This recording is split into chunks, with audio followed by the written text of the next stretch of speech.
talk about activation from the ground up. Again, this sort of takes me logically to the meet and talking about, okay, so now we're in this normal, clear discussion of like, how people became aware of this and what their reactions were. You quickly shift to action, and talking about from the ground up in the meet, talk about how Ashoka, those first actions, those first priorities that these forcing functions like COVID can create.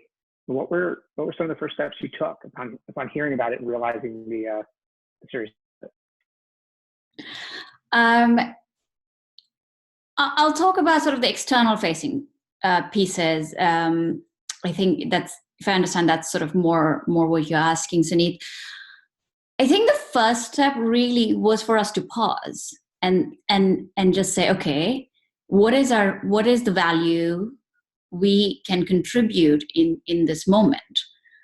So there, unlike a lot of other organizations, we don't work directly in community. So what is it that we can do when the immediate response needs to be in community? And so, and how can we help those that are responding? So I think there was a moment of just reflection and saying, okay, look, we need to understand where we can provide the most value and not be in the way. And I think sort of from there, we started to reach out to fellows. And I think that's the immediate thing that happens is like, okay, we have a network of fellows spread around the world, and we want to understand what's happening. We want to understand how the fellows are, their well-being, but also how their communities are responding and how they are responding, and sort of started to learn about all of these creative ways in which they were pivoting in order to continue their work, and in which they were pivoting for the moment just to say, look, we've got to take care of each other in our communities. And in that sort of moment of learning and hearing from them, we're still figuring out the answer, but that's where we found our sort of focus a little bit, is saying, how can we amplify these stories? How can we amplify this work, lift up these solutions that are working? Because like you said earlier, there is so much information and there's so much noise. So, when we're coming across these ideas that are actually working, creating values, how can we lift up? And also in doing so, for example, Eric Dawson runs an organization called Peace First. He's an Ashoka Fellow, and he works with young communities around mediation and peace building. And he launched a fund. And he said, look, we have young people all over the world that are starting to step into roles of how can we contribute to this moment. And so you also have fellows that are saying, how can we help others to be able to activate? So he set up a small fund where young change makers can apply, whether they're running errands for the elderly, whether they want to try and support something in their community, so they can apply to that fund. You have fellows like Aijen Poo, who runs the National Domestic Workers Alliance, that works with care workers and that works with domestic workers. And if you've seen Roma in the last couple of years, you've known about some of this work. And she's saying, look, these are people that take care of us when we need it. And so now is the time for us to take care of them. So she's sort of put together a fund for, to provide immediate relief and support to these care workers that are being failed by systems that are collapsing around them, that are not being caught up in the welfare systems, that are not accessing relief. So we started to learn about these stories, and we started to ask ourselves, like, what is the best way in which we can both share these stories in a way that is accessible to those that are able to directly support them, those that are able to also be inspired and act, and that just really stories of optimism in a moment that is really bleak. And then slowly we're starting to look to the future and say, okay, these fellows that have the trust of the communities in which they work, they're already starting to reimagine. There is no going to normal. There is never going to be a return to normal. We will endure and pass this moment, but it is highly unlikely to imagine we will go back to what normal was 2 months ago, normal ways of working and producing and consuming. And so that's what we're starting to think about now. And it's very much an open question as we step into, like, what are ways in which we can contribute to sort of helping. That's great. I love the emphasis on optimism. Let's stay on the external, and then we'll shift to the internal, because I know Greg and Jess, you all really had to take some strong actions internally as your sort of first reaction. So let's stay on the external. And we heard about optimism. Bo, you talked about this concept. You shared with me this idea of the digital humanitarian. You touched on Peru a little bit more, but can you define that term and tell a story about it? Yeah, sure. I definitely cannot take any credit for the term, just in case those that watch who coined it. But yeah, essentially the idea of the digital humanitarian is, well, for HOT, it kind of started during Haiti. With OpenStreetMap, anybody can contribute to it. And when a lot of these kind of crises happen, everybody wants to do something. My personal family was affected by the bushfires, and in Australia over Christmas, and during that time, everyone wanted to be there and do something. So it's kind of taking that concept into the digital space, and I think that makes what HOT does quite unique, because in a time like we're in now, where people want to actually do something where they can see a tangible contribution to the solution, the digital humanitarian is someone who could be in quarantine, jump online, pick up some satellite imagery, and make some mapping of areas that have never been mapped before, which means, health services could access people in remote areas, for example. So the digital humanitarian is really about this concept of we all want to do something. Sometimes it's send money, sometimes it's send something else. But all of us on this call know that it's kind of a pretty thin line between doing something that's good and helpful and doing something that kind of creates more problems than we started with. So for HOT, we're very well positioned that people can make that contribution, do it digitally, and we're in the perfect, so to speak, it's the right place and time, that everybody is at home doing something remotely, and this is the way that we can contribute. So for us, what we wanted to do is, the first thing is promote that, not just what HOT's going to do and how we're going to solve the problem, but also promote and strengthen those people to say, hey, we know you've got a lot of time on your hands. Why don't you help out somebody else by helping mapping a community that doesn't exist, or something along those lines? Great. So we have sort of nimble responses, and then David, you're with the UN, and for you, there probably had to be a little bit more orchestrated and about to rethink of the UN and value statements in response to. Can you share a little bit of that you all had to go through?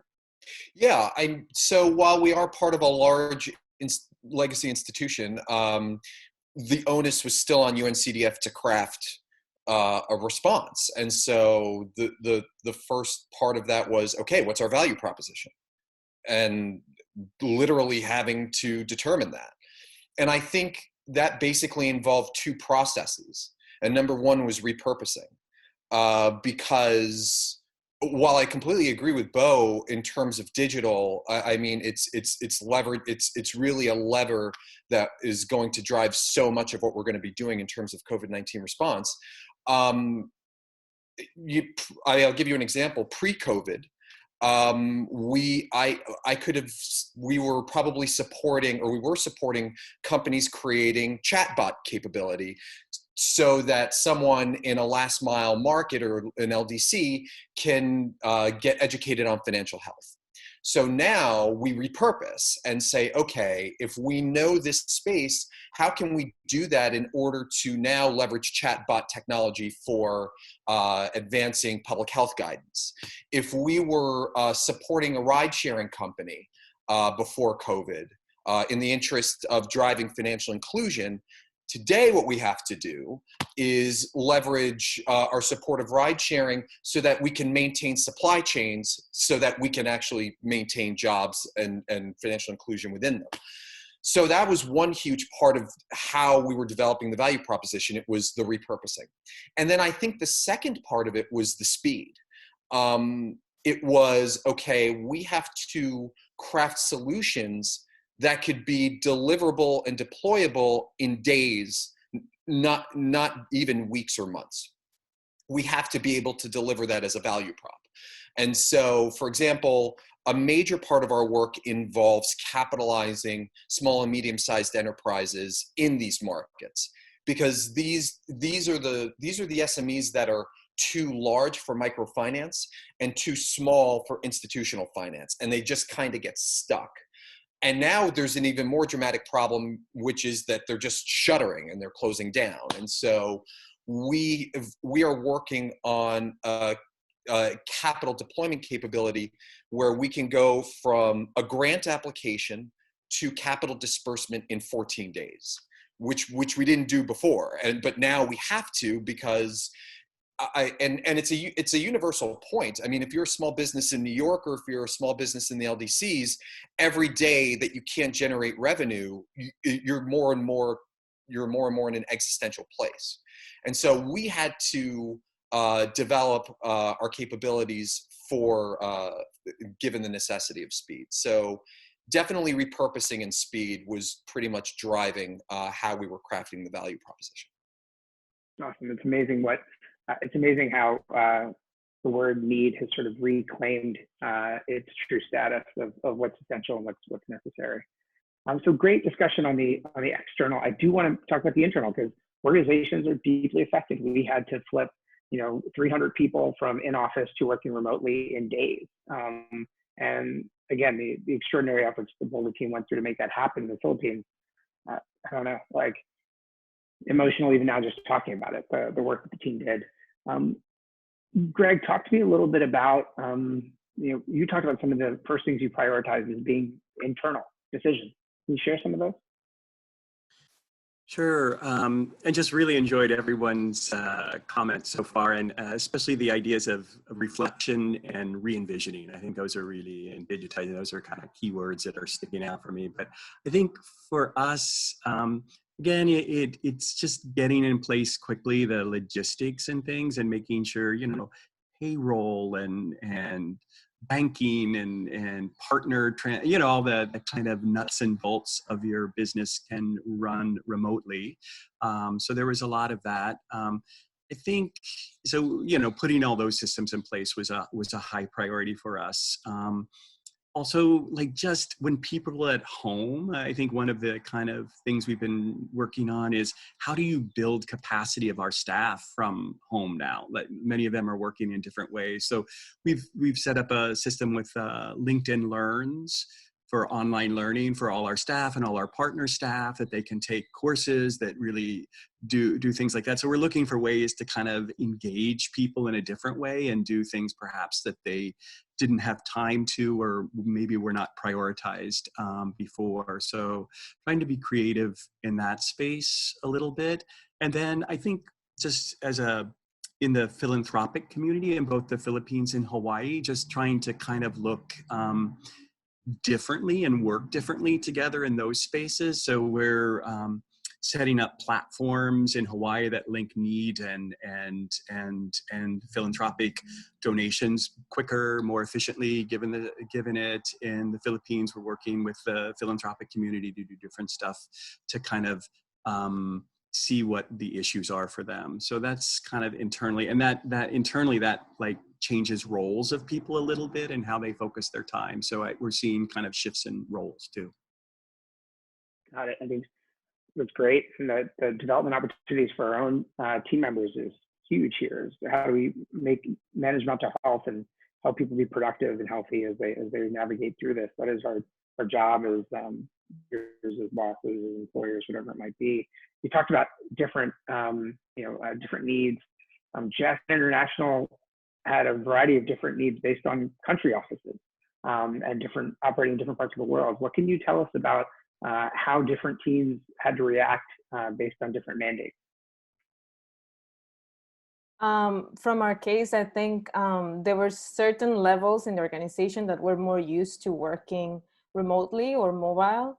The regional teams, senior management, people that are more used to being at the office. I think that wasn't as much as the challenge as it was people that work directly in the communities, that maybe they hadn't done this before, or they were a little bit lost and confused, like, okay, so if I work remotely or if I work from home, like, how can I still support the community? So it definitely took a pause, and then just trying to communicate and really like go back to our core and being like, it's not us changing as an organization, but it's just changing our approach.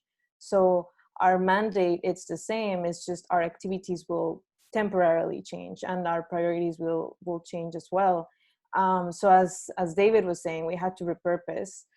Some grants were repurposed, and in just where are we needed today, and what's the immediate response that we need, but also not overlooking that even if certain activities are not needed specifically today, we will need them tomorrow.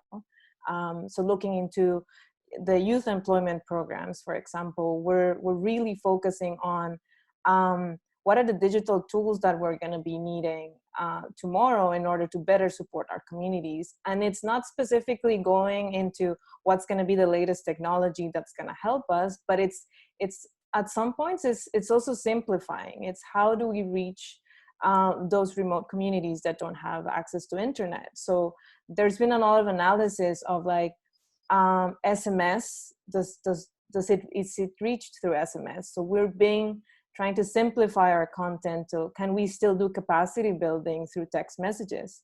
Can we still call our beneficiaries to keep them connected? Is there a way that we can simplify the content that we were going to deliver in person through WhatsApp messages if that's reached? So it's been really trying to stick true to our core at what Plan does best, which is working with the communities without having to necessarily all of us be there, because there's work being done with the governments in order to consider certain Plan staff essential to be able to be in the communities with the proper equipment.